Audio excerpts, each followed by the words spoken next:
Hey, what's up guys? We're back again with a Golem deck that has a chance to win in every matchup. There's nothing worse than jumping into a game that you can't win just because your opponent's deck counters you. And most big beatdown decks like Golem and Electro Giant get a disproportionate amount of bad matchups. With a more expensive deck and a slower card cycle, it's hard to adapt and overcome bad situations. But the best Golem deck in Clash Royale that the rank 80 player in the world is playing is capable of beating any deck in the game. Evolved Barbarians and Fishermen annihilate tanks and bridge spam, where you're safe against all the mid-ladder firecrackers and annoying bait cards with arrows and fireball. And if you're trying to beat the best players in the world that are always running cycle decks, the Night Witch bats will overwhelm their Dagger Duchesses, and if you can't break through with the Golem, the Evolved Bomber has got you covered with damage. It's time to get good matchups and assert dominance with the gargantuan strength of Golem. And huge Golem love to everyone that's using credit code SirTag to make all the higher for videos possible. Yo, this guy's got the Little Prince and Guardian in the banner, but I don't think he's gonna be guarding his tower in double elixir against our big Golem pushes. In single, we're going to simply cycle our evolutions as much as we can, and he's starting off a Golem in the back. Wow. All right, dude. Well, one of the bigger benefits of our deck is the fact that we have Fishermen and Evil Barbarians to destroy those Golem pushes. Electric Giants, Golems, Giants, they cower in fear when they realize what they're playing versus. Also, when he sees Night Witch, there's no way he's expecting Fishermen right now. So I should be able to surprise him here. Maybe even goes in for a bad tornado or something. That would be so funny. Anyway, we are going to get a good fireball on top of the skeleton dragons. No! There's no way! He did the same play as me.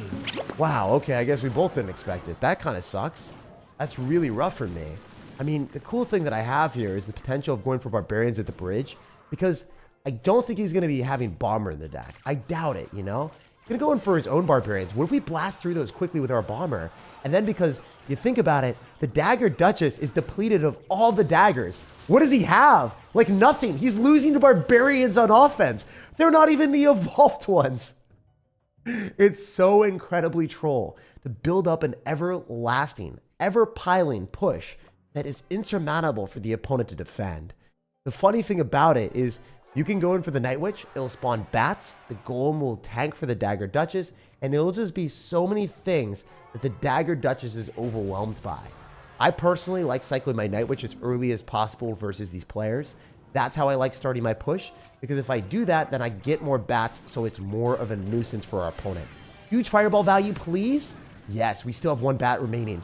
That one bat will be our savior, maybe. No, it's just going to die at the tower. If we had two bats, then the tower would target one of the bats, and then it would lock onto the Golemites, and then we would be fine. But after the Golem explodes, your opponent's tower will always target whatever you have behind the Golem, because the Golemites won't be on the map for a short period of time, so then obviously they can't get targeted. Wait, there's a couple different things I can do. I think we do this. Genuinely, I don't know if this is funny, or if it's going to be good, or if it's going to be... Okay, it was terrible. That was beyond bad, but maybe it was bad for our opponent too. Who knows? Go for a Fisherman here. I can fireball and all that. Kind of hoping that we get a good fireball value and then they don't kill anything. Nice. You know, it wasn't smart, but it was funny. Maybe for you guys it was funny. It wasn't that funny for me. It made me feel a little bit sad dropping all of my elixir into a fireball. But I thought maybe the evil bomber could just hide out, tucked away, and make the play of the day. But it didn't work out, so. When I go and drop our Barbarians very early, he's probably going to fireball them. There's no doubt in my mind. I want to be able to go and pull his other stuff to the other side. And then if this pulls the Golem like it should, we're in a great spot. We're going to fireball directly on the Skeleton Dragons because that's the biggest concern here. I don't think that our Golem's going to get any damage, but the cool thing that we have that we're capable of doing right now is going in at the bridge. Those Golemites are reaching the tower. Oh my gosh. Who needs Golem when you have Golemites, guys? Am I right or am I right? We're going to drop our Golem at the bridge here now, and he's going to go in for probably a Fisherman. He didn't do it. He did not do our Fisherman that we were hoping for. Wait, we can arrows on that, and he should die. Yeah, let's go. And we're going to fireball here on the Skeleton Dragons. Do we hit the Fisherman too? Oh, that would have been so lucky. What if we... No, we can't because we're going to get fireballed. There's not many plays I can do besides dropping Golems at the bridge. But then it's right into a Fisherman, and they can play ping pong against us. We don't like ping pong. We're not a huge... I mean, I love ping pong in real life. But Fisherman ping pong, that's a different game. Different game, my dudes. All right, so we are in a pretty bad and precarious position where I think I want to go for a Bomber, but I don't want to at the same time. What a weird game. Like, have you ever played this game where you can't finish off your opponent's tower and they can't finish off your tower because the Fisherman is just so strong? All right, we're going to go in for Barbarians. He's definitely going to fireball them, but maybe he doesn't have Elixir right now. He's not going to fireball them immediately. Oh, wait, this is huge. This is what I'm talking about. This is the moment. We're going to go in for a golem. We're going to make a prediction on this fisherman, and we're going to yoink his fisherman with our fisherman. It's going to happen, right? No. Wait. This is good. He's going to pull the golem. He's going to pull the golem. The golem's away from the barbarians. They can lock into the tower. The golemates are going to lock into the tower. Yo, the great escape. The great escape for the win. Let's freaking go. His fisherman caught him an L, and that is exactly what we needed to start off the day the right way. GG and well played. We're jumping on to the next one. After that rock solid win, we found ourselves at 7,300 in the world. Now we're playing against the Pulsar that is ranked 600 in the world. Let's go. So we're going to be cycling our Night Witch in the back until we get a pulse on what he's going to be playing. Our best play right now is to accommodate a potential graveyard deck. So I'm going to drop my bomber here. I'm going to hold my barbarians because your best answer is going to be that all the time. We're going to arrows directly on the bomber. We're not going to be able to break through that witch. There's no shot. Wait. All right. Do we activate King Tower or nah? I think we do. I think that's probably the better play here. So we're going to activate King Tower with the fisherman here. And then we're going to go and drop our barbarians. And then we can probably get away with a Night Witch. Or no, we have to fireball on skeletons that are just cleaning house on our tower. Dude, fisherman, stop being stupid. Don't pull skeletons. Jump on the skeletons. Pull yourself onto our tower. And then you have the power to make the play of cleaning up all the skeletons with your hook. You're stupid, and you're trying to cosplay a skeleton. It's just interesting that that's the case. Anyway, we're in a pretty good spot after we've identified the deck and activated King Tower. So I feel very comfortable cycling our bomber in the back and speedrunning towards the evolution.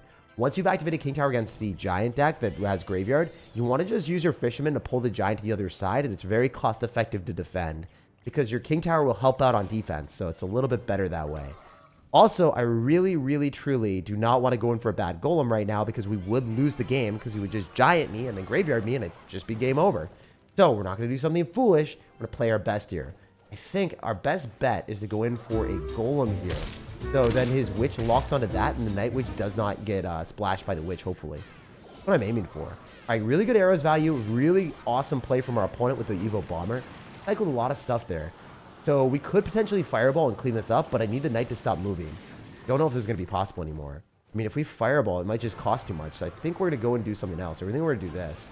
We're going to try to go and pull that again, and then we should be A-okay. I need to get that off my tower, though.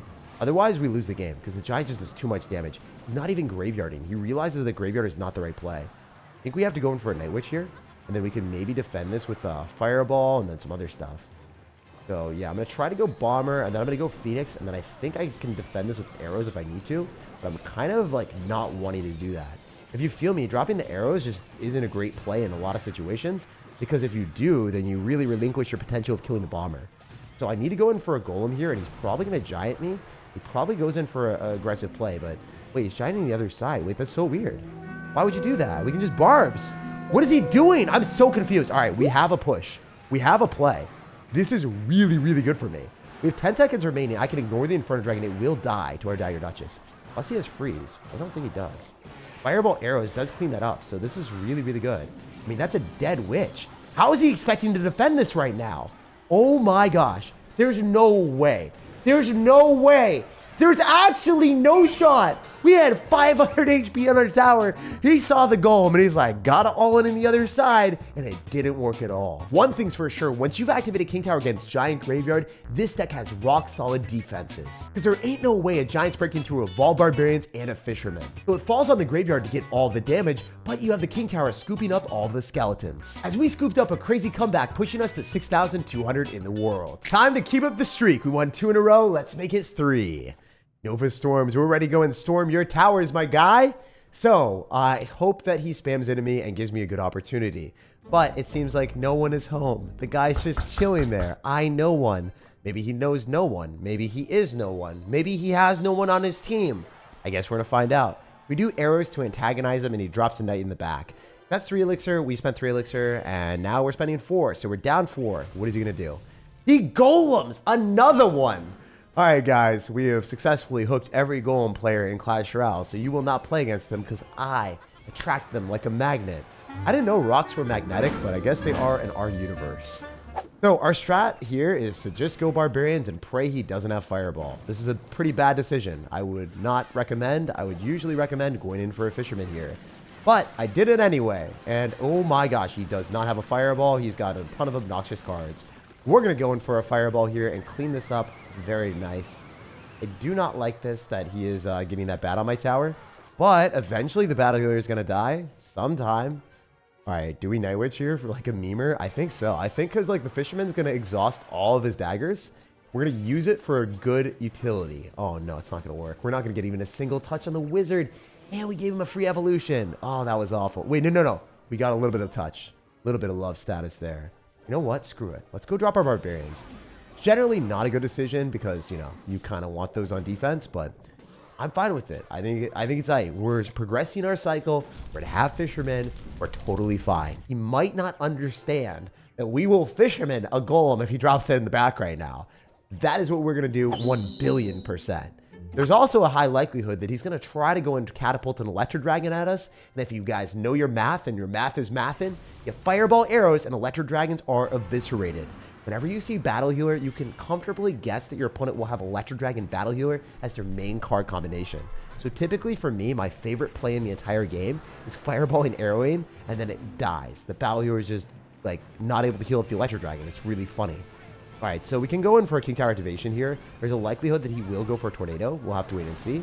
Maybe he will, maybe he won't. Okay, no, he's not going to. He's just dropping all this stuff instead. Really, really good play for us. We're able to go in for the arrows. I knew he wasn't going to be able to because he ended up dropping too much elixir at the bridge. So I was like, wait, if you don't have elixir, I'm just going to spam. And I'm going to be able to fireball, and you're screwed. All right, also in this position, I kind of enjoy going in for barbarians and then using the Phoenix to be able to shut down the rest of the electro dragon. So if our Phoenix resurrects is fun, I mean, this is what we're looking for. I'm going to Night Witch other side. I can maybe manifest the position where I can go Golem, fireball, arrows, and he loses. That's what I want. More than anything, I just want to destroy this Golem with a cheap elixir investment of a fisherman. Also, maybe he'll drop a ton of stuff nearby and just lose the fireball arrows here. Kind of what I'm hoping for. I think he does. Yo, fireball arrows? Yes, sir. Get wrecked. And then we can go in for our fisherman here and then use his bar barrel and use a bomber to blast his tower. He's so finessed right now. Look at that damage we're getting. Oh my gosh. Yeah, if you guys are lucky enough to match into someone with a low skill deck like this and you beat them this badly, it is a fantastic feeling. So battle healer is the bane of my existence when I don't have spells because you can't have the firepower to eviscerate all their clumped up cards. But if you can fireball and arrows at the same time, there is no way they can keep their night witches or electro dragons alive. As we're jumping up the ranks to 5,200 in the world, we are on a ridiculous roll with our rocks, winning every single game we play, and I want to keep it this way. So our best play is always cycling barbarians if we can, and I'm definitely going to go and drop them in the right side, not directly into Little Prince. Despite, you know, wanting to make the left play, it would be the wrong play. It would not be the right play. That's why we cycle stuff in the right. Wow.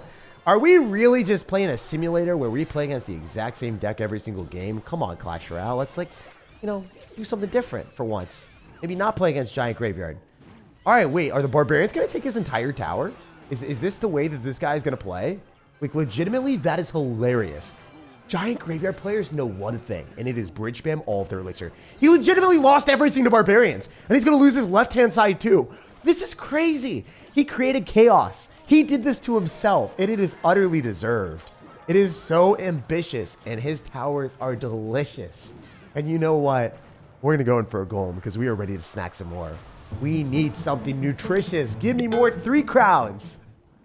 I bet you he goes in for a terrible giant. I am ready for the worst giant of his life directly into evil barbarians. Please, I am manifesting this right now. You don't understand how much that would mean to me, man. I've been waiting for this moment my entire life.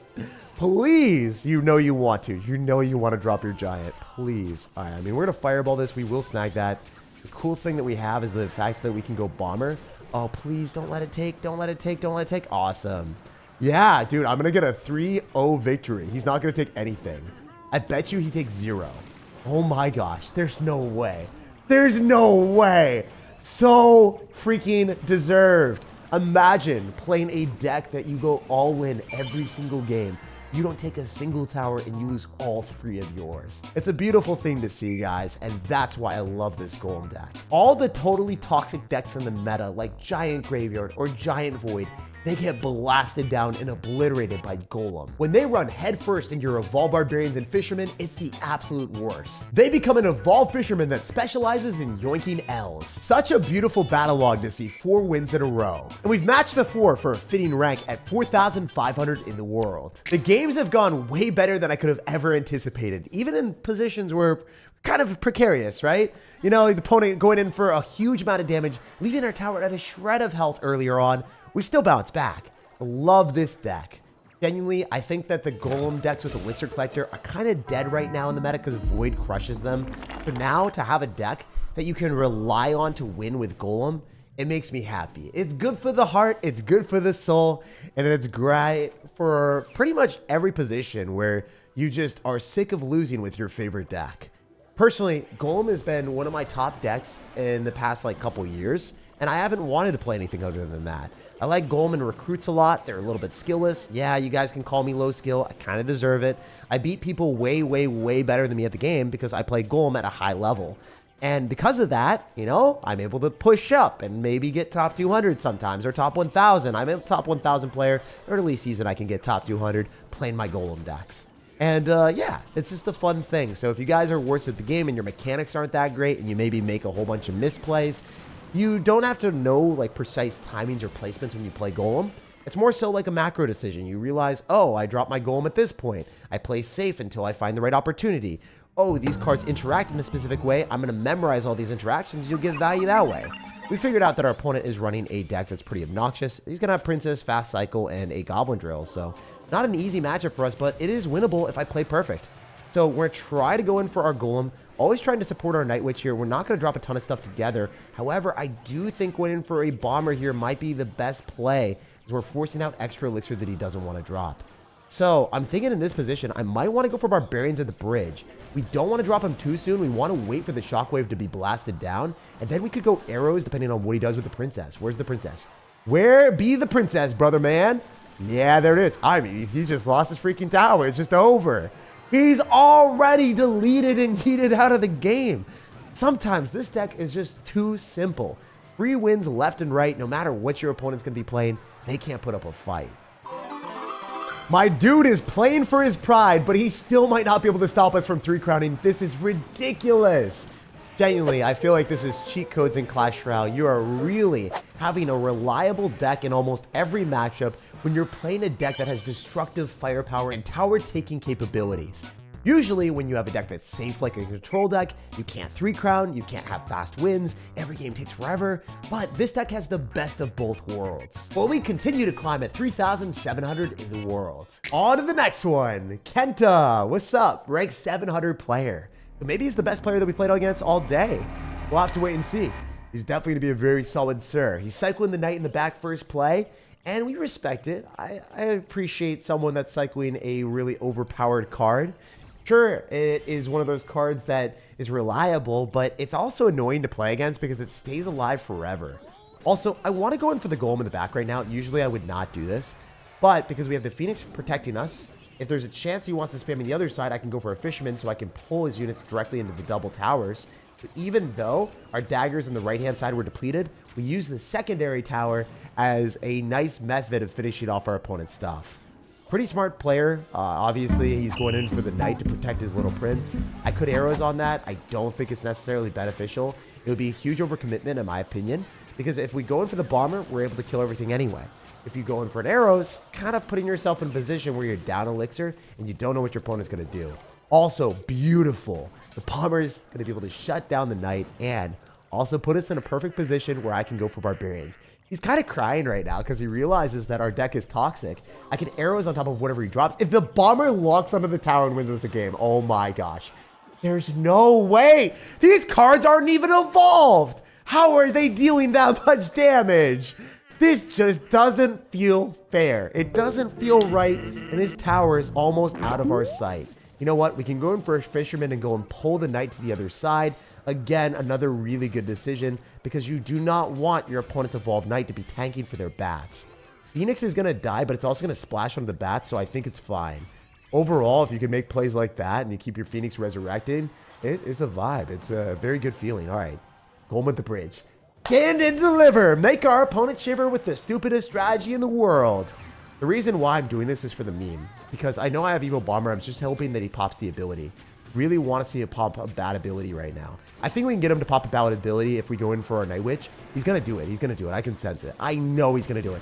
We are manifesting the worst possible play from our opponent. All right, he's going to have to do it eventually. He's going to have to do it. Please, just drop your ability. You know you want to. Oh my gosh, he's not listening to me. It's so rude. So rude, my guy. How dare? How dare? I'm gonna arrows here. Wait, am I not getting a hit? Am I really not getting a hit through all that? That's rough, bro. That did not feel right. That felt so wrong. I feel wronged out here, you know? You know what? Screw it. We're dropping it again. It didn't work last time. This time into the Evo Tesla, it has to work, right? Definitely, that's how it works, you know? When it doesn't work, it has to work sometimes. All right, we're gonna arrows and fireball, and that does kill the Little Prince, so he doesn't get that much counter push. That's one of our best ways to win. He realizes that he has to go all in, but if we just include any potential with the bats locking onto our tower and we go for a Phoenix, we're like, hey, now we fireball and arrows you. That's how we're gonna roll, my guy. So all we have to do is stop this stupid Little Prince from locking onto my tower. Do you know who I am, it says, as it unleashes the ability? And I'm saying, yeah, we don't care. Even if you're top 700 player, we still pierce your tower with our arrows, putting the Little Prince in its place. It's cool to see that this Golem deck is capable of doing it all, having amazing matchups into big beatdown decks like other Golem decks and Giant Graveyard, while still being able to beat top ladder fast cycle players like in the very last game. If you enjoyed today's video, rock the like button, subscribe for more daily content, and have an amazing rest of your day.